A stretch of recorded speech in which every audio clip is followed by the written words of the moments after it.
আমরা বিগত সরকারকে বারবার বলেছি, আওয়ামী লীগ সরকারকে বারবার বলেছি, এই রাজনীতি বাদ দিন, এই রাজনীতি বাদ দিন, আসুন আল্লাহর দেওয়া বিধান মেনে নিন। তারা কথা শুনে নাই, আজকে তাদের পরিণতি তারা দেখতে পাচ্ছেন।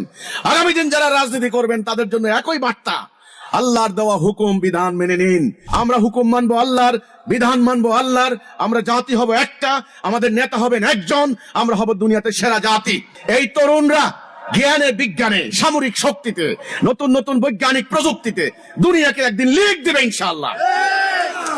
আমাদেরকে এই হানাহানি থেকে বের হতে হবে, এই অপরাজনীতি থেকে মুক্ত হতে হবে, এবং ধর্মের নামে ইসলামকে ব্যবহার করে যারা ব্যবসা করে, অপরাজনীতি করে, উগ্রবাদী সাম্প্রদায়িক তাণ্ডব ঘটায়, তাদের বিরুদ্ধে একটা গণপ্রতিরোধ গড়ে তুলতে হবে। আমরা হব মুমিন, আমরা হব মুসলিম, আমরা হব উম্মতে মুহাম্মাদি, আমরা হব সত্যিকার অর্থে দেশপ্রেমিক। ওরা দেশপ্রেমের কথা বলে, কোটি কোটি টাকা পাচার করে নিয়ে ওরা বেগম পাড়া বানায়, কানাডায় বাড়ি করে, সিঙ্গাপুরে বাড়ি করে, লন্ডনে জমি কিনে। কিন্তু আমরা যারা দেশকে ভালোবাসবো, আমরা মুখে এক কথা বাস্তবে আরেক কথা, সেটা হবে না, সেটা হবে মুনাফিক। এই মুনাফিকদের রাজনীতি এতদিন হয়েছে, এই রাজনীতি বন্ধ করার সময় এসেছে। আমাদের এই ভূখণ্ডের মানুষ ঐতিহাসিক কাল থেকে তারা আল্লাহকে বিশ্বাস করে, রাসূলকে বিশ্বাস করে, কোরআনকে বিশ্বাস করে। তারা বিশ্বাস করে আল্লাহ হক সত্য, কোরআন হক সত্য, নবী হক সত্য, রাসূল হক সত্য। আমাদের এই সমাজ বিশ্বাসীর সমাজ। কিন্তু দুর্ভাগ্যজনক ভাবে গত কয়েক শতাব্দী থেকে এই অঞ্চলে আল্লাহর দেওয়া বিধান চালু করা হয় নাই। এটা একটা ষড়যন্ত্রমূলক কাজ, সেটা তারা করেছে। 47 সালে যখন দেশটা ভাগ হলো, তখন তারা বলেছে, যারা দেশটা ভাগ করলেন, স্বাধীন করলেন, যে আল্লাহর বিধান দ্বারা পাকিস্তান চলবে। কিন্তু আমরা দেখলাম 8 বছর চলে গেল, পাকিস্তানের শাসকরা সংবিধান রচনা করতে পারেননি। আল্লাহর দেওয়া সংবিধান থাকার পরেও তারা নিজেরা কেন সংবিধান রচনা করতে বসলেন? আল্লাহর সাহায্য চলে গিয়েছে, আল্লাহ সাহায্য করেননি।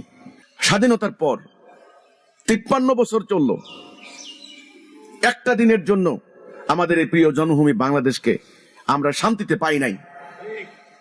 এই সময়ে লক্ষ লক্ষ কোটি টাকা বিদেশে পাচার হয়েছে। যারা রাজনীতি করেছেন, স্বার্থের রাজনীতি, আমরা বলি ধাপ্পাবাজের রাজনীতি, ধান্দাবাজের রাজনীতি করেছেন। ক্ষমতায় টিকে থাকার, ক্ষমতায় যাওয়ার অসুস্থ অশুভ প্রতিযোগিতা করেছেন। এজন্য ন্যায় অন্যায়ের মানদণ্ড তাদের কাছে ছিল না। যে কোনো মূল্যে ক্ষমতায় থাকতে হবে, যে কোনো মূল্যে ক্ষমতায় যেতে হবে। কাকে মিথ্যা মামলা দেওয়া যায়, কাকে দেশান্তরিত করা যায়, কাকে গুম করে দেওয়া যায়, কাকে হয়রানি করে দেওয়া যায়, এই ষড়যন্ত্র করেছে যারা রাজনীতি করেছেন। ফলে কি হলো? লক্ষ লক্ষ মামলা হয়েছে। বর্তমানে আদালতে 43 লক্ষ মামলা জমেছে। বলা হচ্ছে এ পর্যন্ত প্রায় 20 লক্ষ কোটি টাকা আমরা বিদেশের কাছে ঋণী। 1 লক্ষ টাকার উপরে ঋণের বোঝা মাথায় নিয়ে নতুন শিশু জন্ম নিচ্ছে এই বাংলাদেশের শিশু। সুদের যন্ত্রণায় পুরো জাতি নাবিশ্বাস। বর্তমান ব্যাংকে সুদের হার 15%। সুদের মার প্যাচ হিসাব করলে এই সংখ্যা দাঁড়ায় প্রায় 40%-এর উপরে। প্রায় 16 লক্ষ কোটি টাকা বিদেশে পাচার হয়েছে। প্রতি বছর 1.5 লক্ষ কোটি টাকা আমাদেরকে ঋণের জন্য সুদ দিতে হয় বিদেশি সংস্থাগুলিকে। নানান ধরনের এনজিও, নানান ধরনের সংস্থা বিদেশিদের আধিপত্যবাদ বাংলাদেশটাকে শেষ করে দিচ্ছে, কুরে কুরে খেয়ে ফেলছে। আমাদের প্রায় 1.25 কোটি তরুণ তরুণী, বাবা মা আত্মীয় স্বজন পরিজন, তাদের মায়া ত্যাগ করে বছরের পর বছর, যুগের পর যুগ তারা বিদেশে পড়ে আছেন, কষ্ট করছেন দিন রাত, মায়া মমতা জলাঞ্জলি দিয়ে। তাদের পাঠানো কষ্টার্জিত অর্থ, এটাকে আমরা বলি বৈদেশিক রেমিটেন্স। প্রতিটা ফোঁটা রক্ত পানি করে তারা এই রোজগার করে বাংলাদেশে পাঠাচ্ছেন। আর এই অর্থ এরা বসে বসে এরা বিদেশে পাচার করেছে। দাঙ্গা হাঙ্গামা, প্রতিটা মুহূর্তে মানুষ আতঙ্কে ঘুমোতে পারছে না।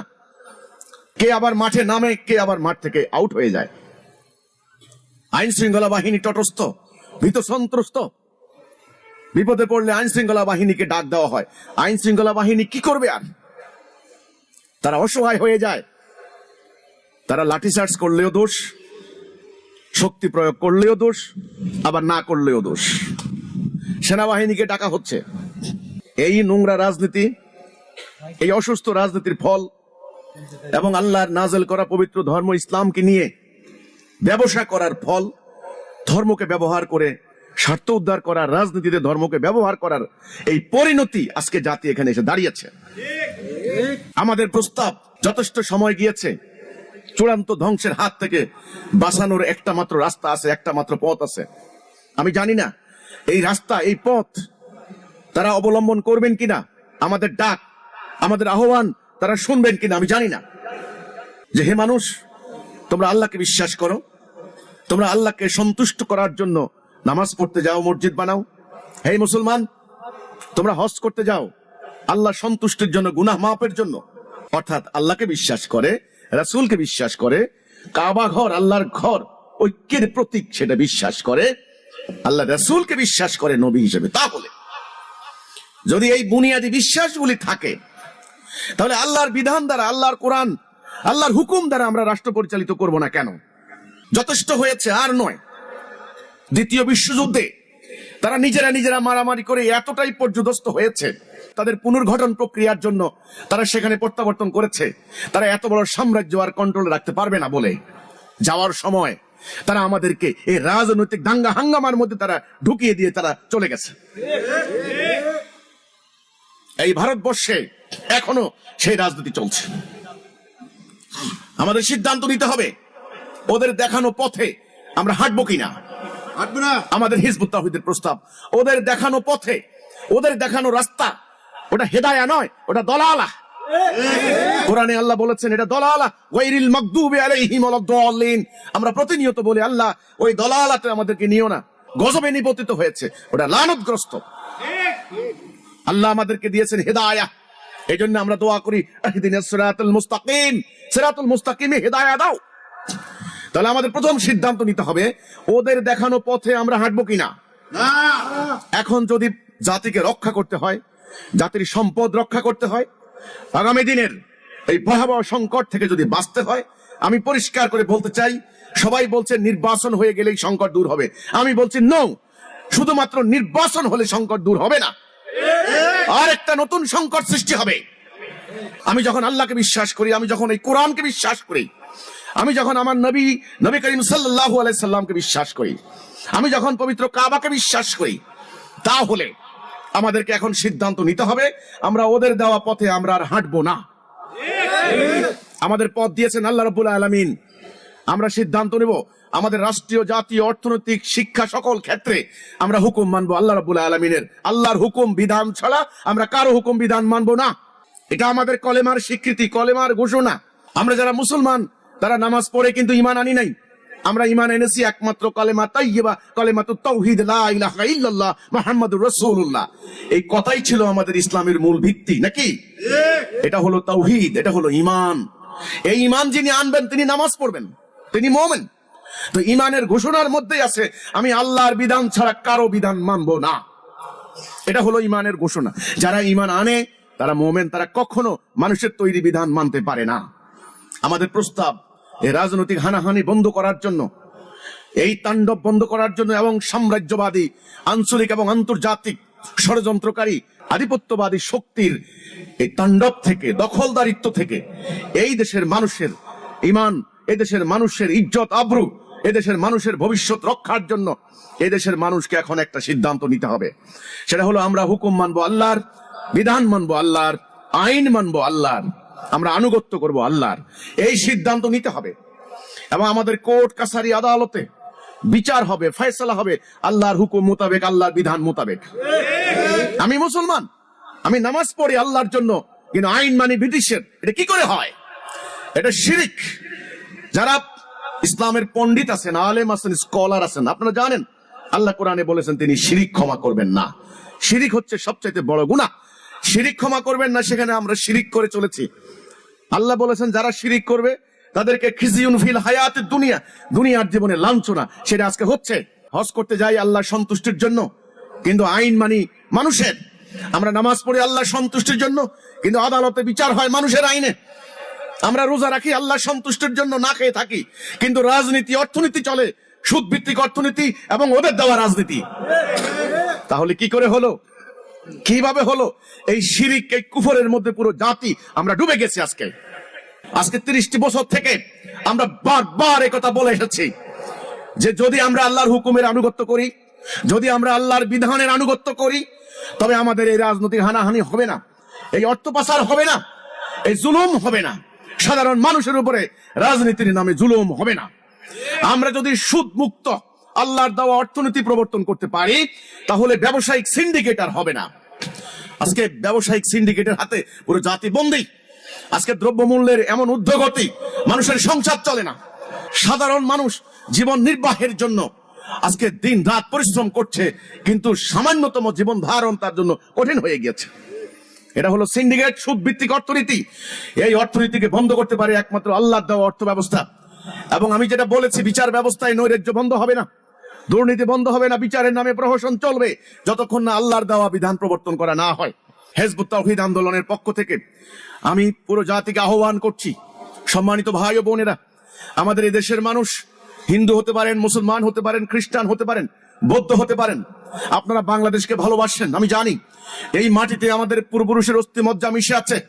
এই মাটিকে নিয়ে আমি স্বপ্ন দেখি, এই মাটিতে আমি সেজদা করি, এই মাটির ফসল ফলাদি খেয়ে আমরা জীবন ধারণ করি, এই মাটির আলো বাতাসে আমরা বড় হচ্ছি। কাজে আমরা কেউ চাইব না এই মাটিতে সাম্রাজ্যবাদীদের আগ্রাসী তৎপরতার লীলাভূমিতে পরিণত হোক। আমরা কেউ চাইব না এই মাটিতে কোনো বোমা পড়ুক।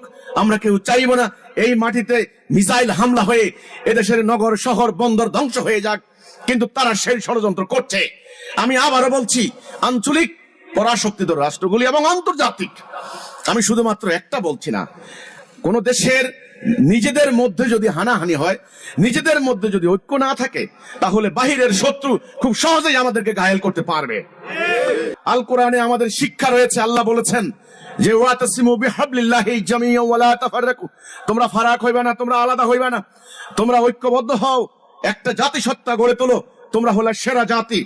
আমি পরিষ্কার করে বলতে চাই, ইনশাআল্লাহ যদি হিজবুত তাওহীদের এই প্রস্তাব আপনারা গ্রহণ করেন, অর্থাৎ আমরা হুকুম মানবো আল্লাহর, বিধান মানবো আল্লাহর, আমরা জাতি হব একটা, আমাদের নেতা হবেন একজন, আমরা হব দুনিয়াতে সেরা জাতি, তাহলে আমি হলফ করে বলতে পারি ইনশাআল্লাহ একদিন যেই বাংলাদেশে এই অপরাজনীতির কারণে, ধান্দাবাজের স্বার্থের রাজনীতির কারণে এই জনগণের মধ্যে, তরুণ সমাজের মধ্যে হানাহানি লাগিয়ে দিয়েছে, এই তরুণরা জ্ঞানে, বিজ্ঞানে, সামরিক শক্তিতে, নতুন নতুন বৈজ্ঞানিক প্রযুক্তিতে দুনিয়াকে একদিন লিড দেবে ইনশাআল্লাহ। চলমান রাজনৈতিক সিস্টেম থেকে বেরিয়ে আসুন। আমরা বিগত সরকারকে বারবার বলেছি, আওয়ামী লীগ সরকারকে বারবার বলেছি, এই রাজনীতি বাদ দিন, এই রাজনীতি বাদ দিন, আসুন আল্লাহর দেওয়া বিধান মেনে নিন। তারা কথা শুনে নাই, আজকে তাদের পরিণতি তারা দেখতে পাচ্ছেন। আগামী দিন যারা রাজনীতি করবেন তাদের জন্য একই বার্তা, আল্লাহর দেওয়া হুকুম বিধান মেনে নিন। ইবলিস চ্যালেঞ্জ দিয়েছিল যে আমাকে সুযোগ দাও, আমি তোমার এই সৃষ্টিকে তোমার পথে থাকতে দেব না। ফাসাদ সাবাকুদ্দিমা করবে, ইবলিসের ষড়যন্ত্র চলছে। ইবলিস চেষ্টা করবে মানব জাতিকে আল্লাহর দেওয়া পথ থেকে সরাতে, দলালাতে নিয়ে যেতে। ইবলিস চেষ্টা করবে আদম সন্তানের মধ্যে ভাইয়ে ভাইয়ে মারামারি, হানাহানি লাগিয়ে একটা তাণ্ডব সৃষ্টি করে দিতে। সেটা করেছে ইবলিস, দুইটা বিশ্বযুদ্ধ ঘটিয়ে 14 কোটি বনি আদম খুন করেছে। আজকে আমরা সিদ্ধান্ত নেব, বাংলাদেশের সাধারণ ধর্মপ্রাণ মানুষ, আমরা কি ইবলিসকে বিজয় করব না আল্লাহকে বিজয় করব? আমরা যদি আল্লাহকে বিজয় করতে চাই, তাহলে অবিসম্ভাবী রূপে আমাদেরকে এই হানাহানি থেকে বের হতে হবে, এই অপরাজনীতি থেকে মুক্ত হতে হবে, এবং ধর্মের নামে ইসলামকে ব্যবহার করে যারা ব্যবসা করে, অপরাজনীতি করে, উগ্রবাদী সাম্প্রদায়িক তাণ্ডব ঘটায়, তাদের বিরুদ্ধে একটা গণপ্রতিরোধ গড়ে তুলতে হবে। সেজন্য আজকে সময় এসেছে আল্লাহর দেওয়া বিধানের উপরে পুরো জাতিকে ঐক্যবদ্ধ করার। আমরা অবশ্যই সিদ্ধান্ত নেব, ইবলিসের অভিপ্রায় আমরা বাস্তবায়িত হতে দেব না, আল্লাহর অভিপ্রায় আমরা বাস্তবায়ন করব। আমরা হব মুমিন, আমরা হব মুসলিম, আমরা হব উম্মতে মুহাম্মাদি, আমরা হব সত্যিকার অর্থে দেশপ্রেমিক। ওরা দেশপ্রেমের কথা বলে, কোটি কোটি টাকা পাচার করে নিয়ে ওরা বেগম পাড়া বানায়, কানাডায় বাড়ি করে, সিঙ্গাপুরে বাড়ি করে, লন্ডনে জমি কিনে, কিন্তু আমরা যারা দেশকে ভালোবাসবো, আমরা মুখে এক কথা, বাস্তবে আরেক কথা, সেটা হবে না, সেটা হবে মুনাফিক। এই মুনাফিকদের রাজনীতি এতদিন হয়েছে, এই রাজনীতি বন্ধ করার সময় এসেছে। আজকে ছাত্র জনতা, তোমরা যারা আজকে স্টুডেন্টরা আন্দোলন করছো, আমি জানি তোমাদের আন্দোলনের নাম বৈষম্য বিরোধী আন্দোলন। তোমরা বৈষম্য চাও না। আল কোরআন বৈষম্যের বিরুদ্ধে লড়াইয়ের ঘোষণা দিচ্ছে। এটার নাম জিহাদ। আল্লাহ রাসূল সারা জীবন জিহাদ করেছেন, মক্কার জাহিলি সমাজের বৈষম্য দূর করেছেন। বৈষম্য বিরোধী আন্দোলন যারা করছেন, আমি আপনাদেরকে বলতে চাই, গত 30টি বছর এই অন্যায় অবিচার, এই বৈষম্যের বিরুদ্ধে আমরা লড়াই চালিয়ে যাচ্ছি। আমাদের কথা ছিল, আপনারা যেই তরিকায়, যেই প্রক্রিয়ায় বৈষম্য বিরোধী আন্দোলন করছেন, আপনাদের তরিকা প্রক্রিয়া পরিবর্তন করতে হবে। আপনারা সিদ্ধান্ত নিতে হবে, আল্লাহর দেওয়া বিধান প্রতিষ্ঠা ছাড়া বৈষম্য দূর হবে না। আপনারা জানেন আরব সমাজ, জাহিলি সমাজ, সেখানে কিভাবে বৈষম্য ছিল। বেলালদের কোনো সম্মান ছিল না, সুমাইয়াদের কোনো সম্মান ছিল না, খাব্বাবদের কোনো সম্মান ছিল না। আল্লাহ রসুল যখন বিপ্লব করলেন, আপনারা বিপ্লব করেছেন 24 সালের বিপ্লব। রাসূলুল্লাহ যখন বিপ্লব করলেন, তখন হযরত বেলালকে কাবার উপরে উঠালেন, বললেন, বেলাল আজান দাও। এই বেলাল কে? তিনি হলেন নিপীড়িত জনতার প্রতীক, তিনি হলেন নির্যাতিত জনতার প্রতীক, তিনি হলেন কৃতদাস বেলাল।